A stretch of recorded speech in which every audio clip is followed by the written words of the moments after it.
Okay સાહેબ.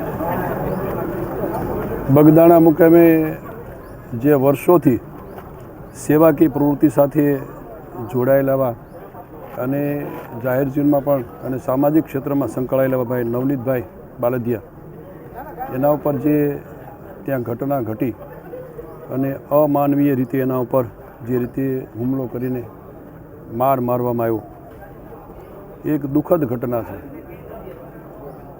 એના ફરિયાદી તરીકે જે રીતે નવનીતભાઈને હોસ્પિટલમાં દાખલ કર્યા પછી એમને જેમના નામ આપ્યા એમના કેટલાકની ધરપકડ પણ થઈ છે. કેટલાકના હજુ ફરી વખત નિવેદન પણ એનું લેવાયું છે. પણ જે રીતે પોલીસની ક્યાંક એમના કહેવા મુજબ શંકાસ્પદ ભૂમિકા છે, એ ભૂમિકામાં હજુ પણ કોલ ડિટેલ તપાસીને સીસીટીવી કેમેરા જોઈને હજુ પણ પોલીસ તરફથી જે રીતે કાર્યવાહી થવી જોઈએ એમાં થોડીક એમની લાગણી એવી અને એમની વાત એવી છે કે હજુ પણ ખૂબ કચાશ રહે છે. પોલીસ તરફથી જે એની શંકાસ્પદ એમાં એક પોલીસ અધિકારીની બદલી પણ કરવામાં આવી. બાકીના રિમાન્ડ સાથે જે તહોમતદારોના નામ છે એમને રિમાન્ડ પણ માગી અને રિમાન્ડ માગ્યા પછીના હજુ પણ જે રીતે કાર્યવાહી થવી જોઈએ એ એમના કહેવા મુજબ સંતોષકારક કાર્યવાહી નથી.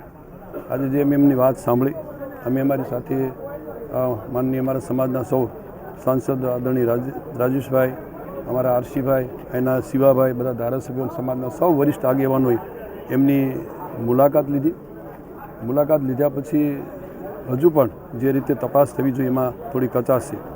અમે સૌ સમાજના લોકોએ મળીને સોમવારે માનનીય મુખ્યમંત્રી સાહેબ અને ગૃહમંત્રી હર્ષભાઈ, નાયબ મુખ્યમંત્રીને પણ મળવાના છીએ અને જે કાંઈ એમાં શંકાસ્પદ ભૂમિકા હોય પોલીસની હોય તો એ અને જે તહોમતદારો હોય એની કોલ ડિટેલની તપાસ થાય અને સીસીટીવી કેમેરાની પણ તપાસ થાય, જોવાય અને એમાં ખરેખર જે તહોમતદારો છે એના ઉપર સખત કાર્યવાહી થાય એ અંગેની આજે અમારા સૌ આગેવાનોની પણ લાગણી છે અને સમાજની દૃષ્ટિએ પણ સૌએ આ એક વાત કે ન્યાયિક તપાસ થવી જોઈએ અને પગલાં લેવા જોઈએ.